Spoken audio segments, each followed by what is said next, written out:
Sveiki. Labas košė. Sėdžiu pas Gabrielę, prižiūriu jos katę.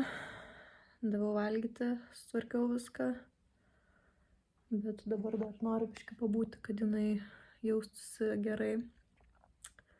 Tai tuo tarpu nusprendžiau, kad kodėl nepadarius doktorantūros blogo. Taip seniai nebuvo. Taip seniai nieko nedariau doktorantūrai, bet jau dabar visų gražumu yra parėjusi šitą mano prievalę. Tai, kol kas aš vis dar esu akademinės atostogose, bet kovą grįžtu.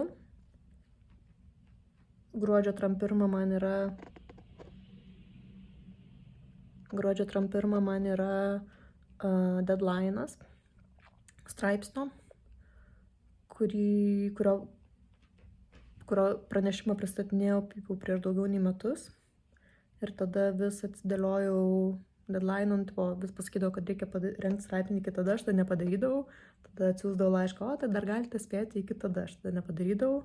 Dabar jau čia kaip ir paskutinis galutinis deadline'as, kur, tiesiog nesugebu. Dabar man liko, kiek jau čia 5-6 dienos, turiu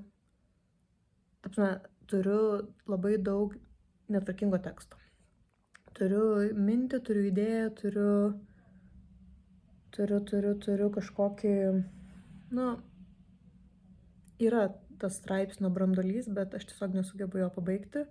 Čia pat prieš Kalėdas vieną dieną taip rimčiau pasėdėjau, tai sutvarkiau teorinę dalį ir tada jau man kažkaip prašviesėjo akyse ir aš pradėjau matyti kažkokį,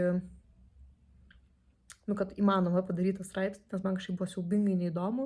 Straipsnio tema yra kartų literatūra Holokausto kontekste.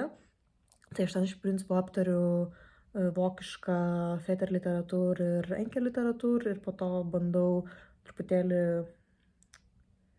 įvesti lietuvišką kontekstą, pamastyti, kodėl ten tos kaip... tiksliau, esminis dalykas yra, kad tos kartos negalėjo lygiai taip... tiksliau, kodėl jos formavosi kitaip negu vakaruose, tai ten ta okupacija, bla bla bla, emigracija ir taip toliau. Ir kodėl tas vis tiek kalbėjimas apie Holokaustą yra toksai toks gal nepaplitęs, taip sakyčiau.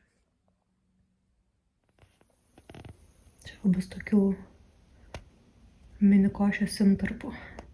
Žodžiu, aš labai ilgai nesugebėjau pati savęs sudominti tą temą ir to straipsnių ir dėl to esu siaubingai atsilikus ir dabar šitą savaitę tiesiog bus vien darbas ir pasirodo žoskai skauda galvą ir tiesiog man atrodo, kad man skauda galvą nuo tos savo pačios sukeltos įtampos, kurios galėjo laisvai nebūti, nes aš turėjau žiauriai daug laiko šitam straipsniui, tai nežinau, bet žodžiu, dabar jau ta finišo tiesioji, kur nebėra kur trauktis ir turėsiu pabaigti vienai per kitaip. Ir pabaigusi jau turėsiu 2 publikacijas, jeigu prims, aišku, tą straipsnį. Bet gal prims. Tai turėsiu 2 publikacijas, būsiu atsiskaičiu savo jau tas formalius dalykus ir jau galėsiu sutelkti ties disertaciją, kurią jau beveik irgi, prie kurios jau pradėjau dirbti pamažu, truputėlį atsidariau failą, susidėliojau, ką turiu, ko neturiu, ką reikia papildyti. Pasidariau tokį mini planelį, dar kitą semestrą prasidės paskaitos, kurios yra pagal mano disertaciją, tai galvoju, kad gal biškį irgi bus tokia paskata. Atsisakinėju absoliučiai visų darbų, kurie yra nesusiję su disertacija. Tai pavyzdžiui, visų vertimų atsisakiau, tada atsisakiau darbo litmenį, atsisakiau, iš principo visko dabar atsisakau. Tai tas biškį mane kažkaip ramina, nes ten tas darbas universitete jo yra biškį ką veikti, bet ne taip smarkiai. Ir kažkaip atrodo, kad bus visai okei. Bent jau, nebūtinai bus okei, bet bent jau turėsiu laiko ir nebūsiu persidirbusi ir išlaikysiu savo normalų gyvenimą ir taip, ir tą disertacijos rašymo metu. Nelabai turiu kažkaip motyvacijos, man rodos, kad ta mano tema, man jau tokia yra nebeįdomi ir nežinau, ką aš galiu ją įdomaus naujo pasakyti. Tai aš galvoju, aš aprašysiu, ką kiti pasakė, pažiūrėsiu, kas ten gausis. kažkaip kaip čia pasakius, vis dar neturiu ambicijų didelių. Bet ką aš turiu, tai aš turiu pasiūlymą ir prašymą. Čia dabar kreipimasis yra į doktorantus ir labiau į 3-4 kurso doktorantus, žodžiu, iš tuos doktorantus, kuriem jau biškį dega šikna. Tai aš prieš porą metų turėjau PhD buddy, Karolina, kuri dabar jau baigė doktorantūrą, apsigynė šią vasarą. Ir tas PhD buddy žiauriai geras dalykas. Tai iš principo, ką tai reiškia, tai yra žmogus, su kuriuo tu kartą per savaitę susitinki arba susiskambini, kaip norisi.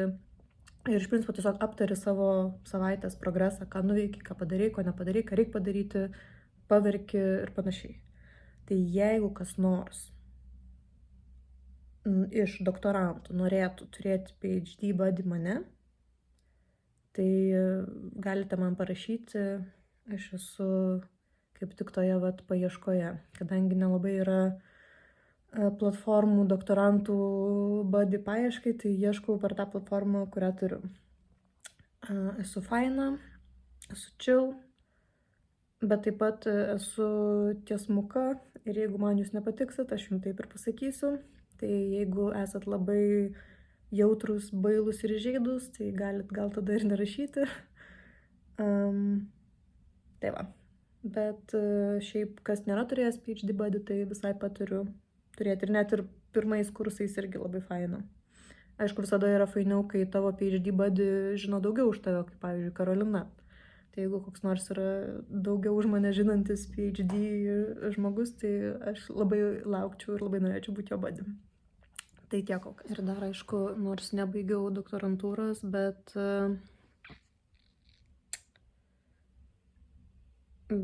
jau pradėjau galvoti, ką reikės daryti po to. Tai mano kol kas geniali mintis yra nedaryti nieko.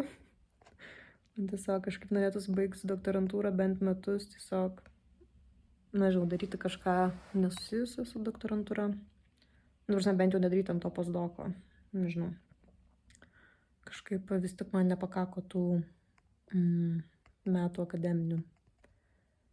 Gal tiesiog nėra mano dalykas tas mokslas. Bent jau kol kas tai nesijaučiu labai, nežinau, angažuota kažkur kažką daryti, kažkur stengtis, rašyti ir vis dar nesugalvojau, kaip iš tikrųjų prisijaukinti tą mokslą, kad jisai man būtų, toks, kokio aš noriu. Ir klausimas, ar tai yra apskritai įmanoma. Tai kol kas mano podoktorantūrinės ambicijos yra žemame lygyje. Nežinau, ar jis pakils. Vis dar yra tai, kad man patinka dirbti universitete, tai dėl to gal kaip ir verta kažką ten su to daryti. Toliau man patinka dėstyti. Man ne tiek patinka dirbti universitete, man patinka dėstyti. Reikia atskirti šitos dalykus. Gruodžio 23 dieną ištryniau gal 10 e-mailus kažkokiais sveikinimais nuo kažkokių institucijų, dalykų. Net nežinau nuo ko, nes neskaičiau, bet nemėgstu aš institucijų. Yra kažkoks man tas dydžio dalykas, kur aš nenoriu dirbti didelėje organizacijoje, nes man kažkaip, man tai neprimtina. Tai va, tai dabar aš aišku šitą pasakiau, tai nueis viral, mane atleis, bet ką darysim, toks gyvenimas. Štai, Košė jums sako viso gero, Greta jums irgi sako viso gero.